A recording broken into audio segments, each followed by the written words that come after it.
Hello guys and welcome back to the channel. In this video, I'm going to show you how you can fix sound problem on Windows. So let's get started. So before anything advanced, let's check the basics. So click the sound icon in the bottom right and make sure volume is not muted. Click the arrow next to it and select the correct output device like speakers or headphones. So sometimes Windows switches devices automatically, causing no sound issue. And Windows also has a built-in fix tool. You gotta head over to settings and then go to systems, and here click on sound.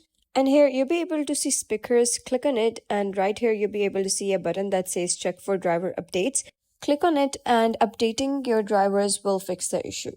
And you can also scroll down and check the sliders of volume, left channel, right channel, and make sure that these are correct.